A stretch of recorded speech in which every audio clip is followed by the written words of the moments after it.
Getting kicked out of my parents' house at 18 was brutal, but buying their house at the foreclosure auction 15 years later was satisfying. I still remember the day they threw me out. I'd gotten pregnant my senior year of high school. My boyfriend Austin had enlisted before I could tell him, and suddenly I was alone, terrified, and showing. My parents gave me an ultimatum: abortion or adoption. I chose neither. Then you're choosing to leave, Dad said, tossing my suitcase onto the front lawn. We won't have our reputation destroyed by some teenage slut. Mom stood behind him, crying, but she didn't stop him. She never stopped him. I moved into a youth shelter, worked 2 jobs while finishing school online, and had my daughter Brooke in a charity clinic. Those first years were endless shifts at a diner and overnight stocking at a grocery store. I'd study during Brooke's naps, take exams with a sleeping baby strapped to my chest. For years, I scraped by on food stamps and secondhand everything. I'd see my parents around town sometimes. They'd look right through me like I was invisible. Once, at the grocery store, Mom was 2 aisles over. Brooke was maybe 2 years old, reaching for cereal boxes. Mom glanced our way, made eye contact with me, then turned and walked in the opposite direction. That hurt worse than the day they kicked me out. Meanwhile, they lived large.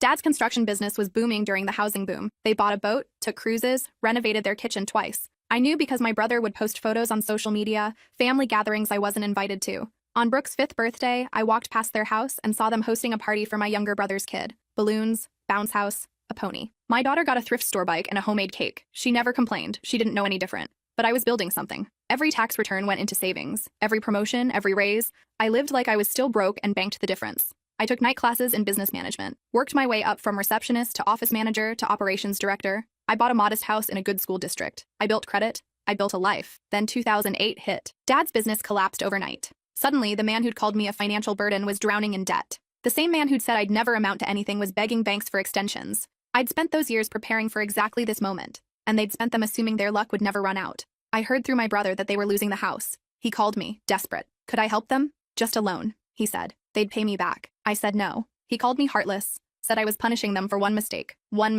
as if abandoning your pregnant daughter was a typo. The foreclosure auction was on a Tuesday. I wore my best suit, the one I'd bought for my promotion to regional director. My parents sat in the back row, looking smaller than I remembered, older, beaten down. They didn't recognize me at first. 15 years, a career, and confidence will do that.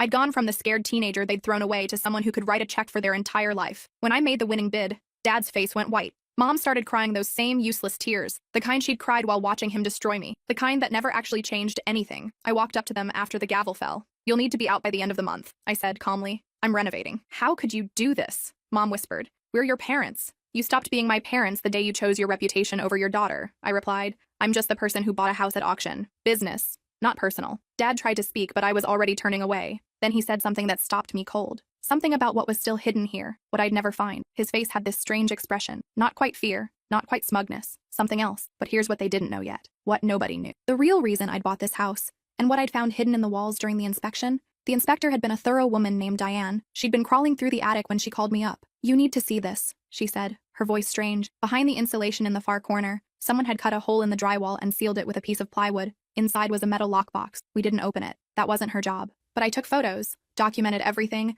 and when the sale went through, I went back alone. The box wasn't locked. Inside were documents. Bank statements from an account I'd never heard of. Statements going back 18 years. Regular deposits. Large ones. It took me 2 days of research to understand what I was looking at. The account belonged to my grandmother, my mom's mother. She died when I was 15, a year before I got pregnant. I remembered her as a quiet woman who always seemed sad. She and my parents had some kind of falling out years before. We barely saw her. According to the statements, she'd been depositing money every month since I was born. Not huge amounts at first, but by the time she died, she'd accumulated nearly $340,000. There was a handwritten note folded in the bottom of the box. The paper was yellowed, the ink faded. For my granddaughter's education and future, to be given to her on her 18th birthday. She deserves better than what this family gave me. She'd written it 12 years before she died. The account was supposed to transfer to me automatically when I turned 18, but someone would have needed to execute the will. Someone would have needed to tell me. I checked the date on the last statement. She died in January. I turned 18 in April. I got kicked out in June. My parents had known. They'd known about this money the whole time. I sat on the floor of that empty house,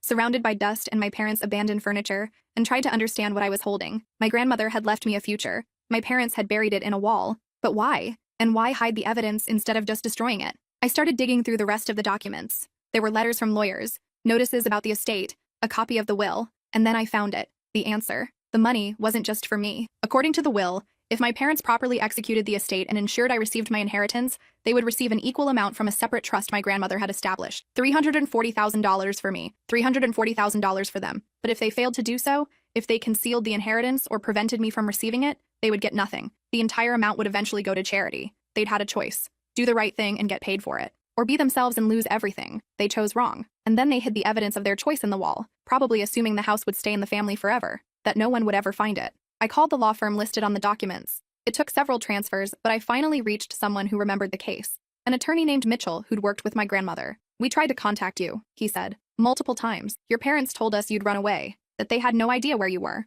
They seemed very concerned. I was at the same address for 6 years, I said. The youth shelter has records, then my apartment. I filed taxes, I wasn't hiding. I'm very sorry, he said. Given your parents' statements and your apparent disappearance, we eventually had to release the funds to the designated charities. But if you can prove they deliberately concealed this from you, there might be legal recourse. The will had a 20-year window for challenges in cases of fraud. I hired a lawyer that week. Cost me $5,000 just for the retainer, but I had documentation. Photos of the hidden lockbox. The documents themselves. Proof I'd been findable the entire time. My parents didn't respond to the first letter. Or the second. Then my brother called. What are you doing? He demanded. This is ridiculous. You're going to sue Mom and Dad? They stole from me, I said simply. They hid money that was mine. Money that could have changed everything. You don't know that was real, he said. Grandma was crazy at the end. Those documents are probably fake. The law firm confirmed them, I replied. The account existed. The money was real. Our parents lied to the lawyers and hid the evidence in a wall. Silence. Then quieter. Why would they do that? Because they'd rather have nothing than see me have something, I said. You know them. You know what they're like. He hung up.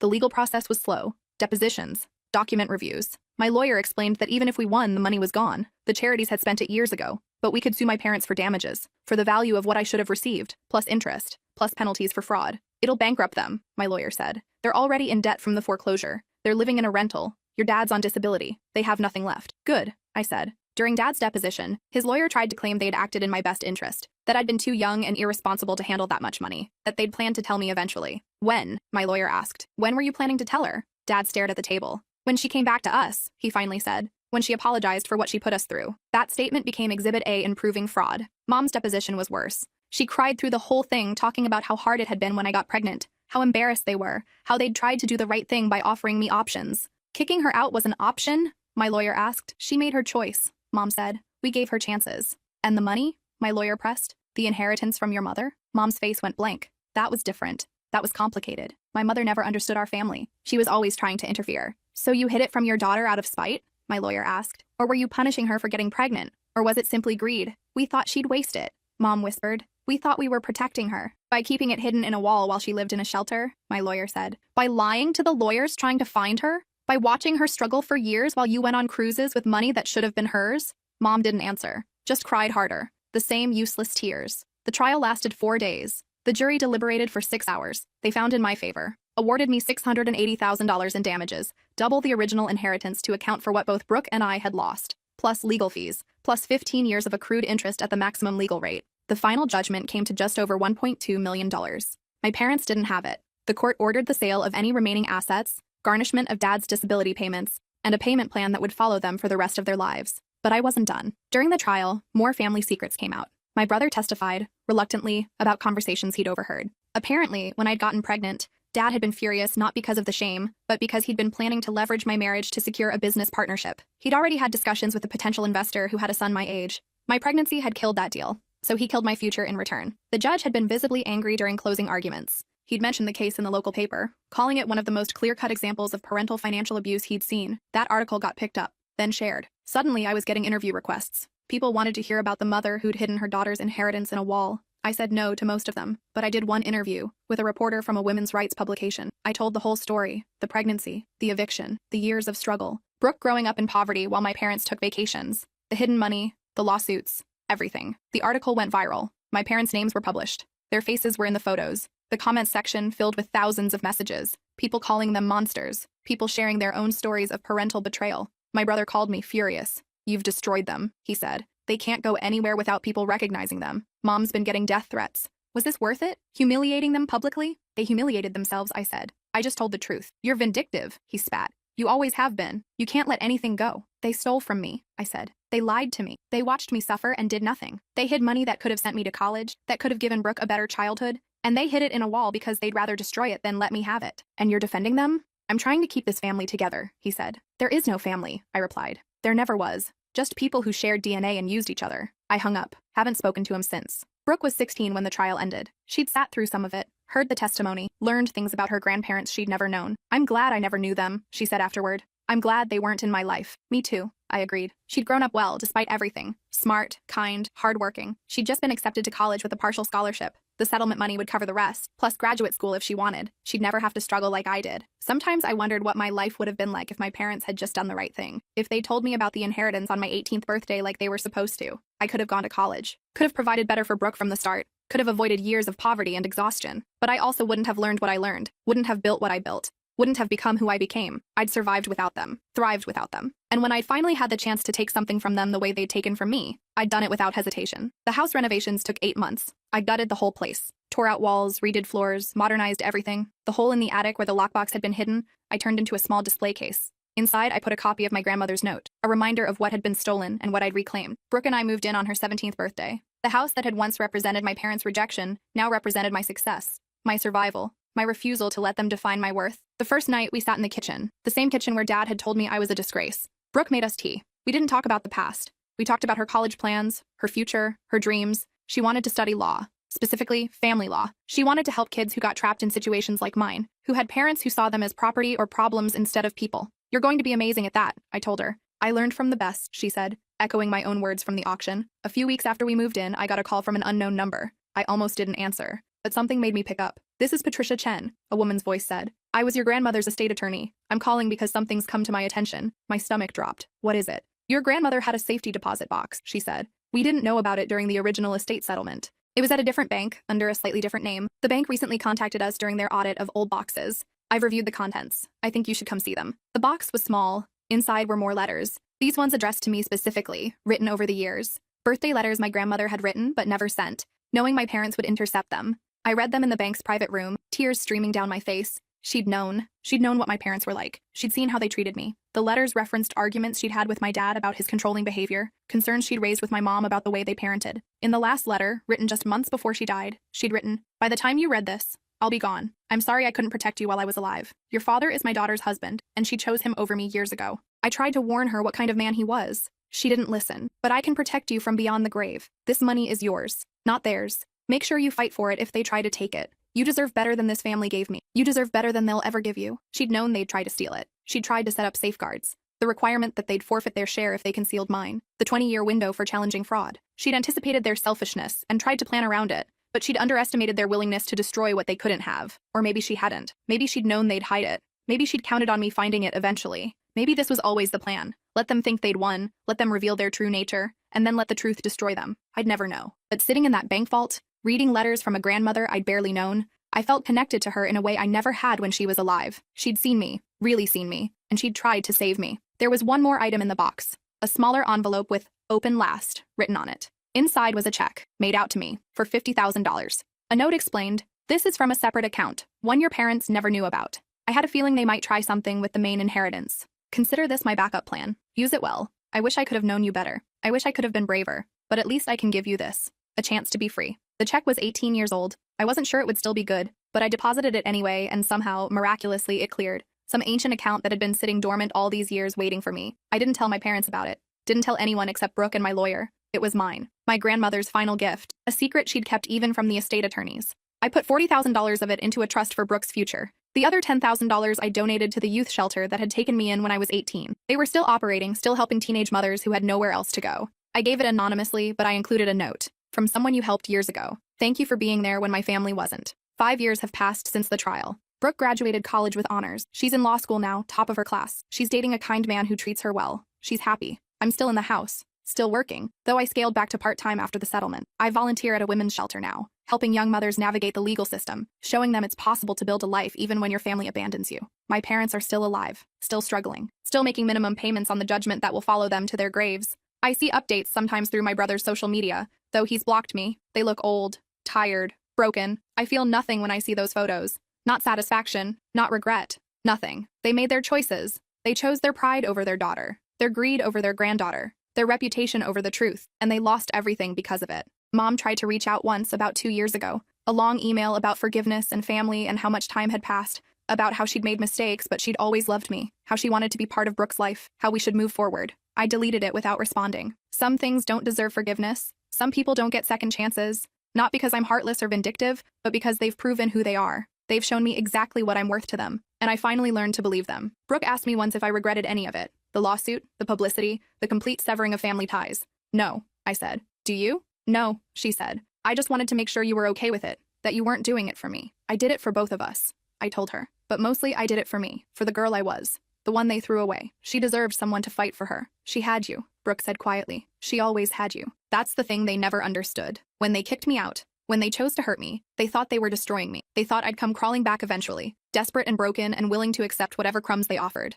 Instead, they taught me I didn't need them. They showed me I was stronger than they'd ever be. And when I had the chance to show them exactly what they'd lost, exactly what they'd thrown away, I took it. Not because I'm cruel, but because I'm free. The house is mine now, legally, morally, completely. I walk through these rooms and I don't see their memories. I see mine. I see Brooke's homework spread across the kitchen table. I see my books on the shelves. I see my life, built from nothing, thriving in the space they abandoned. Sometimes, late at night, I walk past the attic display case. I read my grandmother's note again. She deserves better than what this family gave me. She was right. I did deserve better. And eventually, I gave it to myself. The money helped. The settlement, the hidden check, all of it. But what saved me wasn't the money. It was the refusal to believe what they told me about myself. The refusal to accept that I was worthless just because they treated me that way. I built a life, raised my daughter, became someone I'm proud of, not despite them, but because of what they tried to do to me. And when the chance came to make them face what they'd done, I didn't hesitate. Didn't feel guilty, didn't worry about being the bigger person. I just took what was mine and left them with the consequences of their choices. That's not revenge. That's justice. And sitting here now, in this house, watching Brooke study for her law school exams, I know my grandmother would be proud. She'd see what I built from the ashes of what they tried to destroy. She'd see that her backup plan worked. Not just the money, but the message. That we don't have to accept what our families tell us we're worth. That we can fight back. That we can win. I think about that sometimes. About how different things could have been. If they'd just told me about the inheritance. If they'd chosen to help me instead of hurt me. If they'd been actual parents instead of people who saw me as property or punishment. But they didn't. And I'm okay with that now. Because their worst decision gave me the greatest gift. It showed me exactly who they were. And it freed me to become exactly who I wanted to be. Someone better than them. Someone stronger. Someone who breaks cycles instead of perpetuating them. The house used to be theirs, their domain, their kingdom of control and cruelty. Now it's mine. A place where my daughter grows up knowing she's valued, where she'll never doubt her worth, where the next generation learns that blood doesn't mean loyalty, and family is something you choose, not something you're stuck with. I bought this house at auction because I could. Because I wanted them to feel what it's like to lose everything. Because I wanted to stand in the space where they'd broken me and prove I'd built myself back better. But I kept it because it's home now. Not the home they made. The home I created. Where the past can't touch us anymore. Where we're safe. Where we're free. And every single day, that's the best revenge of all. Last month, something unexpected happened. I was at the grocery store, the same one where Mom had turned away from me and Brooke all those years ago. I was reaching for coffee when I heard a familiar voice. Excuse me. I turned. It was my brother's wife, Christina. We'd met exactly twice before I was cut off from the family. She looked nervous, clutching her shopping basket. I know you probably don't want to talk to me, she said quickly, but I needed to tell you something. Your brother doesn't know I'm here. I waited. Didn't make it easy for her. He's been lying to you, she said. About your parents. About how they're doing. I don't care how they're doing, I said. They're not struggling, she continued anyway. They have money, a lot of it, hidden somewhere. Your brother's been helping them. My stomach went cold. What do you mean? The garnishments, the payments, they're making them, but barely. Your brother's been covering their actual expenses. Rent, food, medical bills. He's been draining our savings to help them, and they're sitting on cash somewhere. I found paperwork, another hidden account. How much? I don't know exactly, but enough that they're not actually suffering. They're just pretending to be broke so you'll think you won. She handed me a folded piece of paper.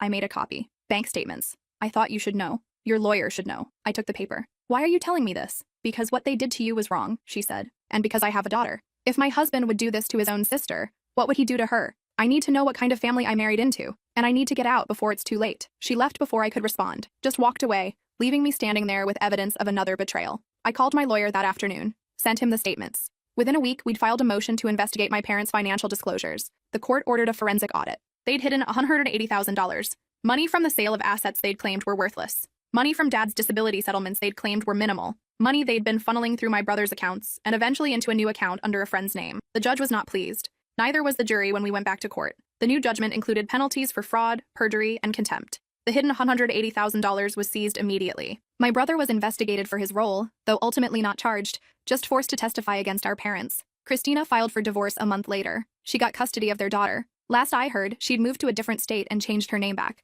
My parents went from pretending to be broke to actually being broke. The forensic audit cost them another $50,000 in fees. Every account was frozen, every asset examined, every penny accounted for. Dad had a stroke during the proceedings. He survived, but the medical bills from that finished what the judgment started. I should have felt something. Satisfaction, maybe. Guilt, possibly. But I just felt tired. They'd had so many chances to do the right thing. Even after losing the trial, even after everything, they could have just accepted their consequences. Instead, they'd chosen to lie again, to hide money again, to prove one more time that they'd learned nothing. Mom sent a letter after Dad's stroke, not to me, but to Brooke. Found our address somehow. Asked Brooke to convince me to drop the lawsuit, said her father was dying, said family should forgive. Brooke brought it to me, uncertain. What do you think I should do? She asked. What do you want to do? I said. She thought about it, then tore the letter in half. I think she's writing to the wrong person. If she wanted forgiveness, she should have asked you, not tried to use me. You're smart, I said. I learned from you, she replied. The final settlement, with the penalties and hidden assets, came to nearly $1.8 million. My parents declared bankruptcy, lost everything, including the rental they'd been living in.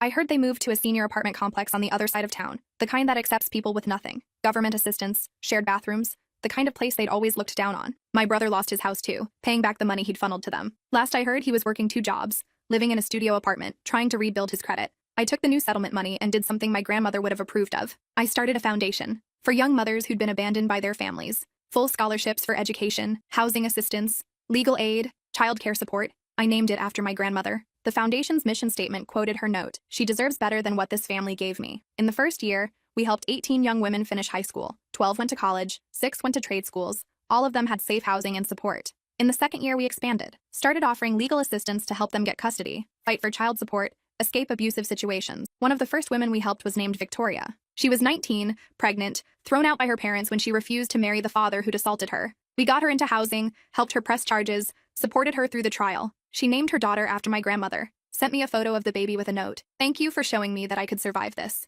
that I could build something better. I kept that photo on my desk at work, a reminder that breaking cycles matters, that what happened to me, what happened to my grandmother, it didn't have to keep happening. Brooke interned at the foundation during her summers in law school. She worked directly with the young mothers, helped them understand their legal rights, connected them with resources. This is what I want to do, she told me after her first summer. Not corporate law, not making rich people richer. This, helping people like us. People like us, I repeated. I like that. We're survivors, she said. We should help other survivors survive. She graduated law school last year, passed the bar on her first try. Now she works full-time for the foundation, running the legal aid program. Sometimes when we're both in the office, I watch her with the young women who come in, watch her listen to their stories without judgment, watch her fight for them the way I fought for us. And I think about my parents, about how they threw me away, thinking I was worthless, how they hid money that could have helped me, choosing their greed over my future. They were wrong about so much, but mostly they were wrong about what I'd become. They thought I'd break, thought I'd fail, thought I'd prove them right about me being a burden and a disappointment. Instead, I built something that helps hundreds of people. I raised a daughter who's changing lives.